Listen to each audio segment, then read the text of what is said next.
بسم اللہ الرحمن الرحیم۔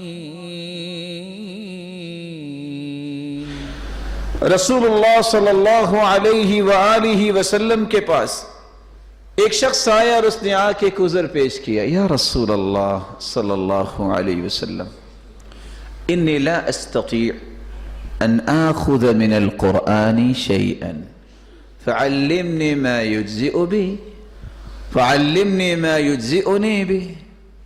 اللہ کے رسول قرآن یاد نہیں ہے، نماز پڑھنی ہے، کیا کروں میں کیا پڑھوں؟ قرآن کا کوئی حصہ یاد نہیں ہے۔ آپ نے فرمایا کچھ یاد نہیں ہے، تم یہ پڑھ لیا کرو سبحان اللہ والحمد للہ ولا الہ الا اللہ واللہ اکبر۔ قرآن یاد نہیں، یہ پڑھ لو گے اجر تمہیں اتنا ہی نصیب ہوگا۔